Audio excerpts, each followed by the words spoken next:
anybody tells you words and ideas can change the world. I'm interested in one thing, Neil, the future.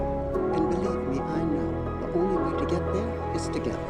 What we've got here is failure to communicate.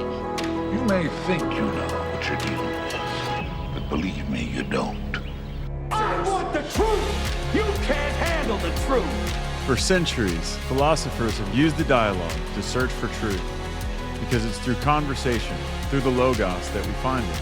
This is the dialogue, where ancient philosophy, history, and theology meet modern life. Together, we'll wrestle with big questions and give our answers through the way we live. Let's start the conversation.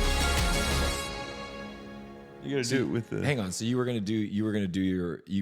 saying if you wrote the book again, If I'd set out to write the book, if I'd set out to write a book, so I kind of took. because you and wrote your adapted first it. book by accident. Yeah, if I'd set out to write a book, this is the book I would write. But I don't want it to be esoteric and where people go, I can't follow you. Right. But it's so Because you don't want to be like an intellectual where it's like you just sit around and talk about ideas that aren't actually worth anything. I love Jordan Peterson, but I can't follow half of what he says. Really? Oh, dude, like when I read his books, like 12 Rules for Life or even Antidote to Chaos or whatever the follow-up is, it was like, I don't understand any of this. Huh. I have That's to read interesting. it. I have to read it like 5 times. I would have thought that would have been like perfect for you. Man, so I know. I mean, I'm not saying that in a bad way. I like Jordan I'm not Peterson. as smart but, as like, people think I am. Man. Oh, whatever, man. All right, so look, you said something in our very first We're episode. back. Welcome back to the dialogue. Oh, look at you. Wow, that's a great intro, man. But you said something like last time about, and I'm really curious to pursue this. I'm liking how we're starting this, by the way. I think that we hit on something kind of cool. Well- Like where everyone just catches us right in the middle of a conversation. Well, if you've ever hung out with Josh, you know that what's great is his internal monologue is nonstop. And so, like, you can sit down with Josh and just be like, hey, bro, you want to get a burrito? You know, man, I was thinking about this. And you're like, so the burrito? And then, like, next thing you know, you're like, because my whole life. 3 hours later. It's like, but I love it. That's what I enjoy about you. We never lack conversational topics, nor do we ever talk about the weather, which, you know, I don't like polite conversation. But you said something on the But last we live one. in Texas, too, so it's just always hot. I didn't grow up talking about the weather where I'm from. You know what's funny, though? In England, the weather's always bad, but they talk about it nonstop. So it's kind of, you know, I lived there for 9 years. Yeah, they're just different, man. Yeah, well, I married the best one. Anyways, Yeah, and took her out. took her to America, made her a citizen. Hurrah! Anyways, but you said something on the last on our first episode, man, when you talked about how you think happiness is a worthwhile goal, and man, maybe it was just the timing of that comment. But I was thinking about this today, man, because okay, we've got life, liberty, and the pursuit of happiness is in our Constitution, right? That all men like are created equal and are entitled like by their Creator. Yeah, the Declaration of The Declaration of Independence. Sorry, yeah, not the Constitution. Yeah, but like this is like they're looking at certain inalienable rights, and this is like that are given to them by God. Right, I mean, that's philosophy. That's what makes that's one of the things that makes the Declaration of Independence so unique. Yes, is that it says your rights aren't granted to you by the government or by the king. Right. Your rights are given to you by God, and it's the government's job to reinforce those rights, which is such an interesting concept, you know? Yeah, but I mean that it's structured in a completely different way, because I think you were the first person that told me that like all countries are usually found by one person or one family rising to power and then kind of forcing. Yeah, I didn't say that, but I appreciate that you Is that just think that I'm like a really I don't know, but yes. No, because whoever said that, whoever told you that, sure. I just put everything down to either Musonius Rufus or you, okay? Or Garrett. Or, well, no. Yeah, that's it. I've only got 3 people in my head, man. No, but you said this, and you referenced this on the last episode about, you said, is happiness a worthwhile pursuit? And you're like, I think it is. Well, I'm kind of curious to explore whether that's actually true, because, and like we said, we want to explore things and potentially be wrong, because here's I was thinking about this today. So this is not the Let Me Give You My Life Story podcast, but we're going to obviously share things from our experience. I was depressed for 6 years. Yeah. And like heavily depressed, I would say, for at least 2 to 3 of those. And when I say heavily depressed, if anybody out there has experienced depression where you just feel numb to everything and you just don't get excited for anything, it's the weirdest thing. And every day feels the same. And you just, man, it's awful. Okay. But you know what I wanted so bad whenever I was depressed? To be happy. And you know what would have made me happy? Figuring out what would really make me happy. And you know what was just so consistent in that period of my life was that I was so focused on myself. And ironically, or I don't know, it's not ironic, that's the wrong use of the word, but paradoxically, what's true is that you actually find more joy from giving and serving others than you do from trying to serve yourself. Right? Like that was what got me out. When I stopped being obsessed with my self-happiness and trying to because what I didn't realize was my governor was my feelings. Yeah. So what's going to make me happy now? Well, drinking 6 pints of that's going to make me feel great. And it was true. And I felt great until I didn't. Right. And it's this foolish loop that you get into. I actually am curious to hear your thoughts. Like, is happiness actually a worthwhile goal? Well, I think what's so interesting is I mean, maybe there are people that are very controversial or just contradictory that consider that, but most people, like the average person, never thinks whether or not happiness is a worthy goal. They just want to be happy. Right. You don't sit there and go, well, is that really the right thing? So I feel like there's some kind of thing within us that pursues, we use the word happiness. Right. There's a lot of different ways that can be defined, and that's often the problem. So like Buddha talked about how really at the root of all unhappiness is selfishness. Right. So that wasn't just my experience. No, I mean, it's true. I mean, at the root of being an unhappy person is you thinking that you should have something that you don't have. Right. So so Buddha talked about how all of life is suffering. Right. But he didn't use the word suffering. The word that he actually used was dissatisfaction. Right. So all of life is filled with dissatisfaction, right? Is one of what's called the Four Noble Truths of Buddhism. And so then he goes on to define dissatisfaction. And dissatisfaction is just really simply wanting things you can't just go get, right? Or it's wanting things you can't control to go a certain way. Right.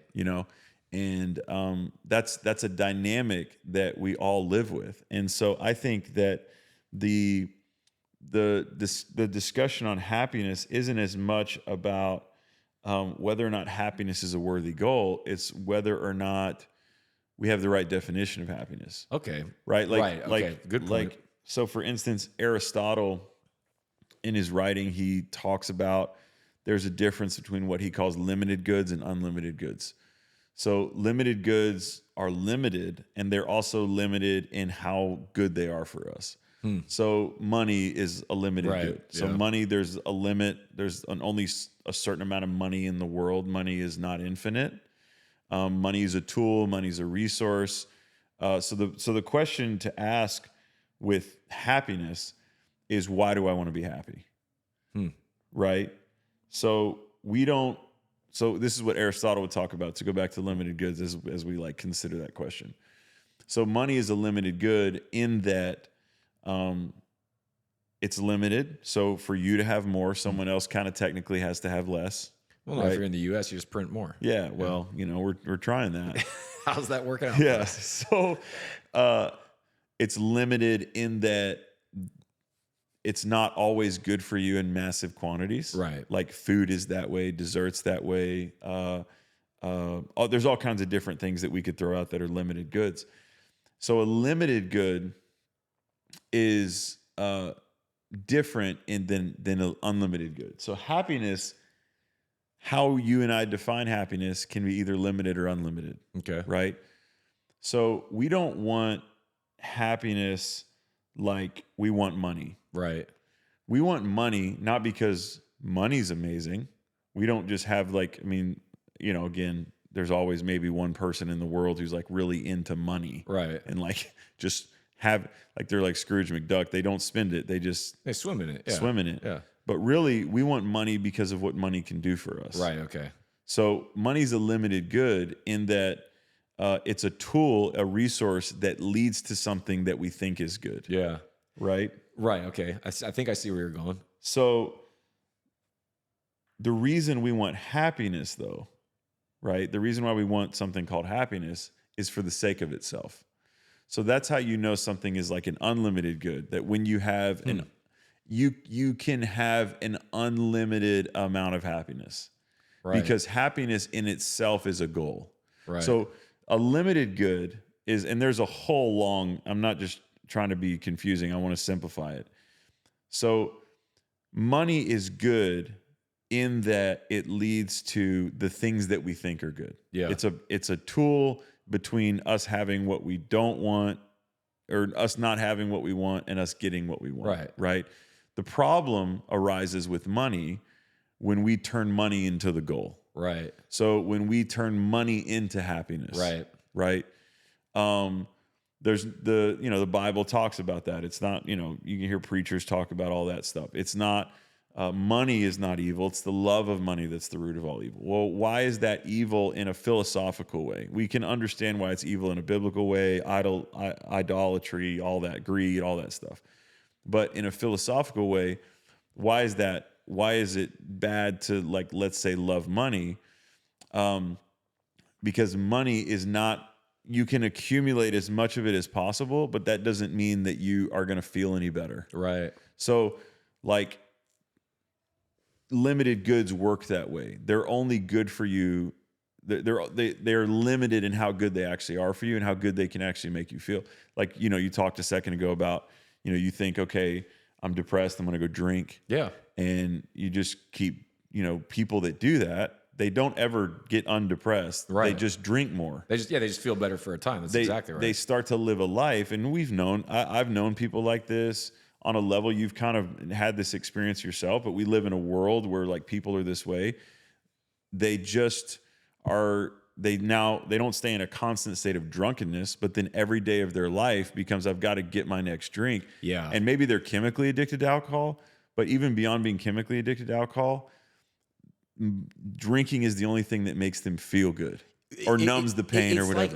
It begins to become the thing where every time you do something, you want to have a drink with it because the drink will make it better. And where I found is I got to the point where I was like, what do I think is fun? And it was always drinking. And I was like, I'm actually probably the least fun person in the world. Even though I was a really fun drunk, it was like I was the least fun person in the world because it's like, if I didn't have a drink, I didn't really know what to do. Like, my wife was never into drinking. So when it was like, let's go hang out, I was like, oh, she doesn't want to do the stuff I want to do. Yeah. And it's like, well, what do you want to do? I want to drink. Well, what else? That's it. And how boring is that? Yeah. So yeah, that's like if I zoom out on that, that became the thing that numbed my pain and also brought me the feelings that I so desperately wanted to, quote unquote, feel happy. And in the end, it actually robbed me of any potential. I became dependent on it for the very feeling that I was trying to pursue, to the point that I forgot what I was pursuing. Yeah, and that leads to a whole other thing, that, like, feeling happy is not a bad thing. Yeah. But feeling happy is not the goal. Okay, so then right? this is what I mean. So is it a feeling, or is, like, contentedness a good word? So that's where I'm saying the problem arises in, like, the definition. Okay. So if you ask the question, to go back to the question I asked a second ago, if you ask the question, why do I want to be happy? Yeah. Right? Then you eventually go, what is happiness? What does it mean for me to be happy?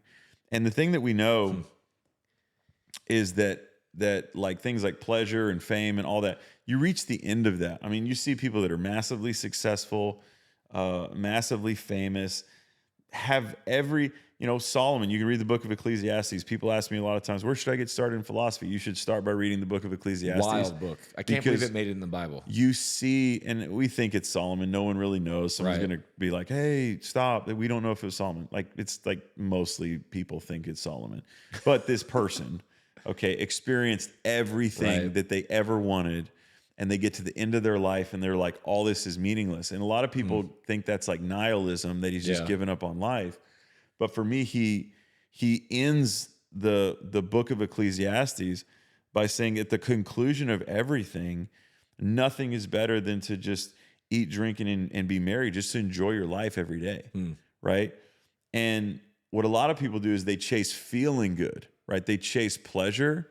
And Aristotle compares this to, he says it this way, he says, it would be absurd if the end were amusement, and if trouble and hardship throughout life would be all for the sake of amusing oneself. It would be stupid and childish to work hard and sweat just for childish amusement. So Aristotle compares feeling happy to being amused. Like, there's nothing wrong with being amused. There's nothing wrong with being entertained. But if we define happiness in a way that's just about feeling good, then what we end up doing is living our life like a little kid. Right. So, okay, that's a really interesting distinction there, because I think even just getting to the question, like you asked the question, why do you want to be happy? And I'm sitting here trying to think of like a great answer. You know what the answer that comes to my mind, I'm guessing a lot of people listening to this have as well, is like, well, the opposite really sucks. You know what I mean? Like being miserable is awful. So like, I don't want that. So that's why I want to be happy. But like, it sounds to me like you're kind of more talking about a place where you can be grateful for the life that you have and content. Yeah. I mean, it's like Buddha, right? What's the cause of our unhappiness in life? All through history, we're unhappy. We have unhappiness. So like back to what we were saying. I'm not really questioning whether or not happiness is a worthy goal. I think that it's just what we were born to desire. Right? Interesting. There's this innate thing within each person to be happy, and they use maybe a different word, meaning, fulfillment, whatever. But they want to ultimately have a life that is in some way satisfactory, right? In some way, like I've experienced things, or I've done things, or I feel a certain way about us. However they would particularly as an individual define that. Right. So the fact that we don't ever consider whether or not happiness is a worthy goal just shows to me how important it is to each one of us. Right. And so if that goal is so important, right, wouldn't it be also important for us to really have a very clear definition of what happiness actually is? Right. Right. For us to say, okay, like, what does it mean? What does it mean for me to be happy? What does it mean for me to have a happy life? And these are the kind of conversations that like philosophers have, right? Yeah. But so how do you rectify that, man? So obviously follower of Jesus, Bible-based. How do you rectify that? Because what I grew up hearing, in Christianity is like, I don't want to be happy, I'm going to be joyful, right? And that was like the good answer for if you were like a real true Christian. And then I sit there and so I'm listening to us talk about happiness, and I think it's a really interesting statement for you to say that you think we're innately wired, because if we're innately wired, where does that come from? Obviously from God. And like, I don't want to be the guy that like pulls out the one exception, because I could probably argue against myself. But I think about people like Jeremiah, who's like, oh, your wife's going to die. You're not allowed to mourn her. Oh, you're going to go get like lay on your side for 390 days. Then you're going to get beat up and thrown in prison, but don't worry, I'll be with you. Or like the Apostle Paul, or all of the disciples. You know what I mean? Yeah. Jesus, he was a man of many sorrows, right? Like these are the things that are written. And so like, how do you rectify that with what we're talking about? Well, there's for everything that exists, there's a highest function for that. Okay. Right. Like a knife, right? A knife has a highest function as a cutting instrument, like a, this is a butter knife. Yeah. I mean, but there's a better form of a knife than a butter knife, right? For sure. Yeah. So there's a highest form of that. It's the knife that cuts the best. Horses have their ultimate expression in like a racehorse. Like when a horse is, I'm not into horse racing, but like people are really into it. They're like, wow, that horse is beautiful, right? And what makes a horse beautiful is its ability to just be athletic and do horseness. Like there's supreme horseness, right? Supreme horseness within a horse. So the ancient Greeks called this arete, right? Okay. They called it virtue. They called it excellence. Isn't that Erwin McManus's thing? Doesn't he do arete or something? No, that's Andy Frisella. And Ed Milet and those guys, the Arete Syndicate. Okay. So the ancient Greeks called this arete, which means excellence. Okay. So everything in the ancient world had arete. So when you looked at a beautiful building, like a beautiful government building or a cathedral, it was like, oh, that building has arete. It has excellence within it. Yeah. That building represents the ultimate buildingness of what a building is. That horse is the ultimate representation of a horse.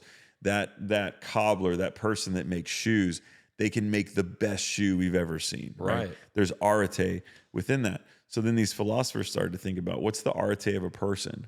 Like, what is it to be? What does it mean to reach the ultimate pinnacle of being a person in terms of living out your best life? Man, that's a question. Right? Yeah. And so that's where Aristotle landed. Aristotle landed on this idea that everyone wants to be happy, but the problem arises in our definition of happiness. Right. Right. And so we talked about this some last episode. Well, we talked about truth, and we'll get into truth on this podcast. But there are some things that are always right, always good, and always true. Right. These in the ancient world are called virtues. Right. And things that are virtues are like always right, always good, always true. And so what Aristotle called happiness is this word eudaimonia in the Greek. It means human flourishing, is when a person can by reason live in accordance with virtue. Right. So when a person puts themselves in a position where they're living every day of their life. So to go back to the last podcast, if you didn't listen to it, we talked about philosophy. The definition of philosophy, really simple, is just your criteria for making decisions every day. When your decisions every day that you're making are in accordance with things that are always right, always good, always true, that's happiness. That's good. So Christians use the word joy, and the word joy is, and again, a word like happiness has a certain meaning in our culture that it means different things in different parts of the world. For sure. Happiness in Africa, there's probably 100 words for that. In Russia, all over the world. So when we mostly in America define happiness, whether that's in the American church or just in the Western world, we're talking about feeling happy. Yeah. Right? So when Christians go, okay, I'm not a happy person, I'm a joyful person, they're trying to access this virtuous definition of happiness. That's happiness is not happiness is a byproduct. It's not the end goal. Right. Right. So, and because most people, again, the definition of happiness is feeling good. Like I'm happy whenever I got a big paycheck or whatever. I'm happy. Something good happened. I'm happy when I won the game. Right. I'm happy when I get paid the most. I'm happy whenever my kids are not frustrating. Yeah. I'm happy whenever, nothing bad happened in my life. Like the absence of problems and everything goes your way, you're happy. Which is what you're looking for when you're sitting there being depressed. Like you're looking for all these external things. Yeah, 100%. To go a certain way. Otherwise, I'm not going to be happy. Yeah. So what you put yourself in a position to do, there's only certain things we can control in life. Right. So I feel like what I put myself in a position to do when I base happiness on feelings is I require everyone else around me to be what I need them to be, or every other situation that I can't control to go a certain way. Otherwise, I'm not going to have a good life. Yeah. And that's such a powerless way to live. Right. So Christians use this term joy, and joy is biblical joy. It's such an interesting concept because joy is the knowledge. Now I'm paraphrasing this definition because we're just sitting here having a podcast. I don't have someone's going to go, well, according to this Bible dictionary. Okay. I thought you think in Greek, bro. What's wrong with you? Joy is the knowledge that everything's working out for my good. Right. Man, okay. So when I'm a joyful person, I love that. What that means is not that my life's not heavy, not that I'm not in a struggle, not that things aren't going amazing right now, or not that everything's going amazing right now. What joy is it's knowing that all the things I can't control are working out for my good. Why is that so important? No, it's massive. Right? Yeah. The reason why that's so important to me is because the problem that most of us have, don't control what we can control very well. Right. So we allow all of the things that we can't control to influence us negatively and positively in an insane amount. Oh, yeah. Right? So that's called watching the news. Bro, I mean, I'm in we're recording this. It's football season in America, and everyone here plays fantasy football, right? Yeah. Or a lot of people do. So I'm helping my wife, Courtney, with her fantasy football team this year. And people's happiness for the week is based on if their pretend football team on the internet got a victory. Yeah, man. Right? It's like, oh man, this is awful. I'm having such a bad time. It's like, dude, it's a bunch of ones and zeros on a screen, man. None of those people even know you exist, and they don't actually play for your team. But do you think it's the illusion of control that people have? Like they think if they can somehow get the right guys, they're going to win the whole thing. And I think generally in life, people think they can control a lot more than they can. Yeah. I think that at the end of the day, there's only the Stoics did this. The Stoics landed on this. At the end of the day, there's only three things that we can control, right? We can control our thoughts, our attitudes, and our actions.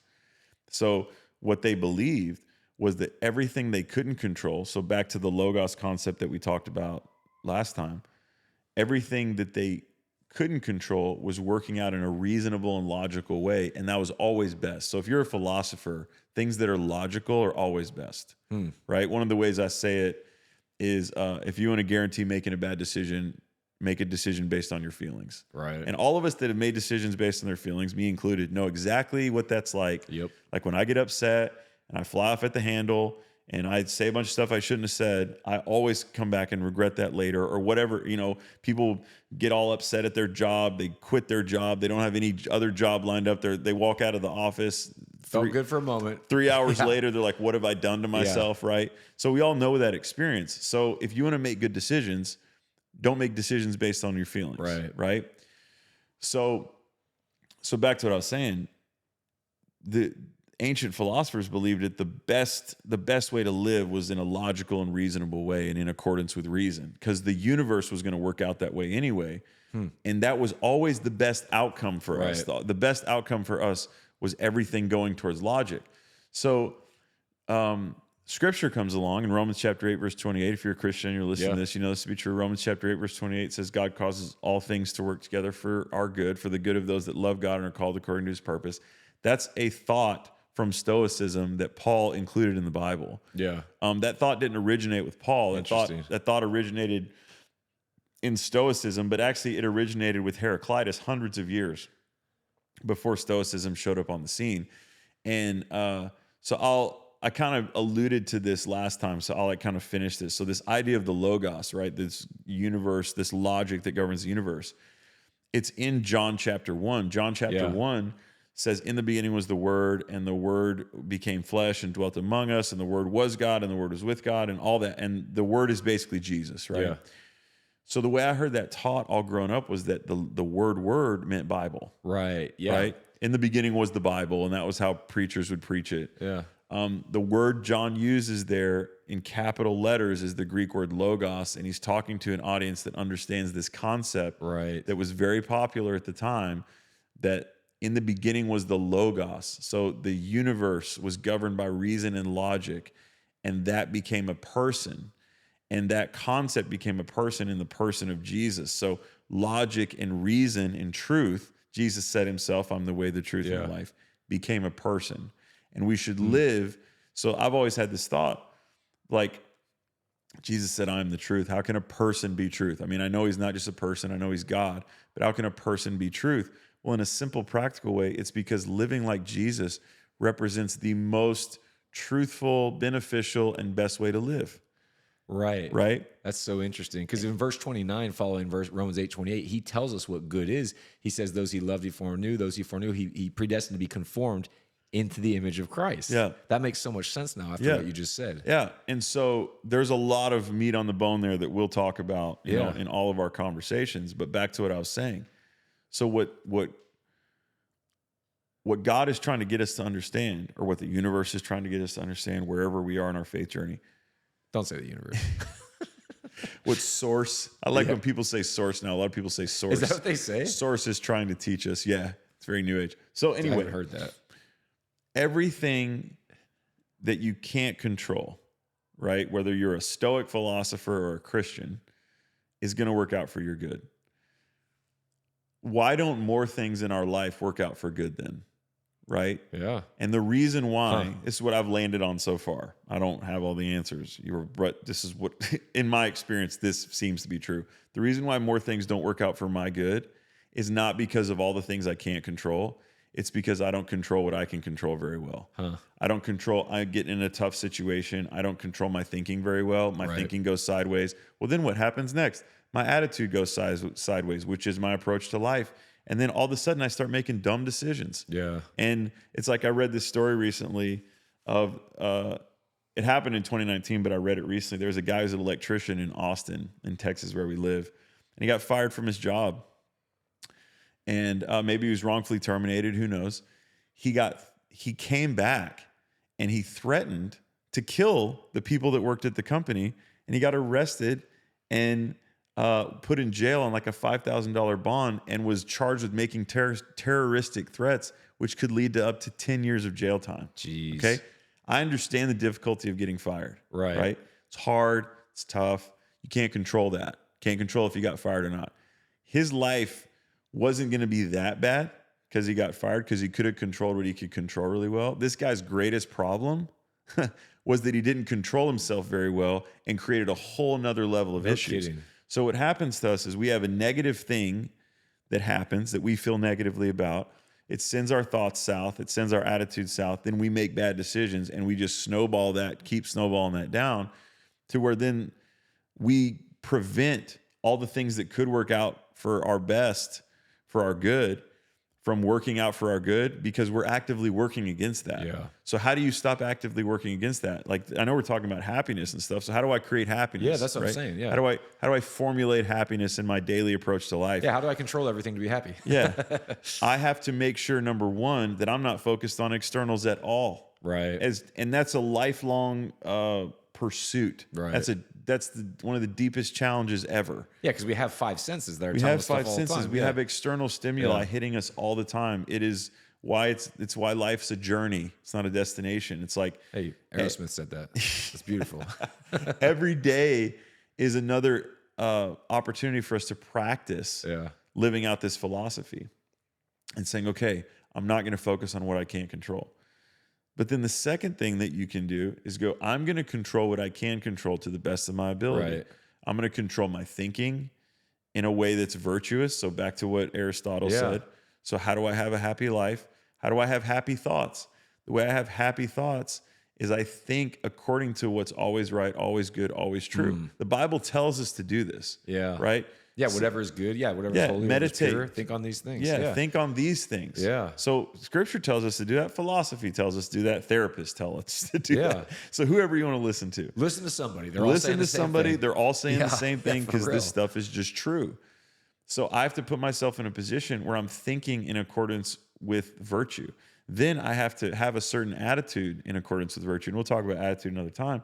But then I have to do things, which Aristotle said is the highest form of the arete of humans.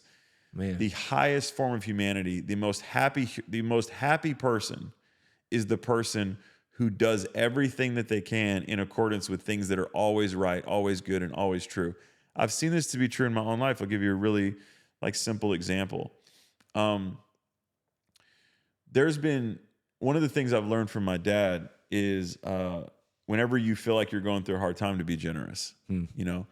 And I've had people, I've seen this phenomenon. It's so interesting. I really don't fully understand it, but I experience it. So it must be real in some way. I've had people take things from me, steal things from me, take advantage of me. And what I've decided to do is see that as me being generous, right? I'm not saying I just get taken advantage of all the time, but all of us are going to experience people taking more than they should from us, or taking. I've just decided that, you know what, that's happening, and that's happening because I'm a generous person. And whenever I do that, I feel better about what's happening. Right. I don't feel 100% better. It doesn't just fix the problem. Yeah. But it's like you said. I mean, getting your focus not on you is what helped you take the journey. Yeah. And so it's not about whether or not happiness is a worthwhile goal, although, other people might say happiness maybe is or isn't a worthwhile goal. We're all trying to pursue some form of happiness. It's just about making sure that our definition of happiness is in alignment, again, with virtue. And I love that you said that, because combine that now with the definition you gave of joy, which is that you have a confidence that all things are working for your good. The knowledge that everything's going to work out for my good. Now you've just literally solved for the controllables and the uncontrollables. I've never heard that before, but I love that, man. Yeah. I'm going to do the responsible thing, package it up, say I said it, and you're good. This is my last episode. It's great. Thanks for having me on. No, but I think that's the right to me. I love historically, biblically, all the things I know to be true. That's the right definition of happiness. Is saying, okay, there's two keys to it, and we can end here on this episode. The first thing is this biblical idea of joy, which you can go read about and learn about.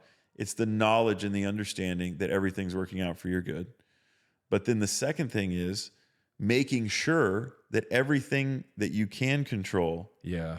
So it's the knowledge and the understanding that everything you can't control is working out for your good. AKA God's in control. Yep. But it's also your ability, discipline, effort as it relates to making sure that everything that you can control works out for your good too. Man, I think you just summed up what Garrett says all the time about God is sovereign, man is responsible. Yeah. So wonderfully. Well, he summed it up better because his definition is shorter than mine, but that doesn't make it better. He's Captain Concise, but dude, I love that, man. And this is what I love about doing this with you. This and is this the is the whole dialogue, part of the man. dialogue. That's what we're talking is we about. come to a place at the end where I'm like, man, this has put things in a whole new light. And like, I don't know if you've ever put this all together in your own internal monologue, but if you have, thanks for letting me in. Oh, and you're everybody funny. else as Thanks, well. man. I'm privileged to do it. Well, let's talk again soon. All right. Thank you for listening to the dialogue. Make sure to like, share, and subscribe. And also, if you think someone else would enjoy this, please send it to them. If you want to get in touch or learn more about me, what I think, speak, and write, you can go to joshuacraft.com, or you can also follow Nick and I on Instagram. Our handles are in the show notes. We'll see you next time.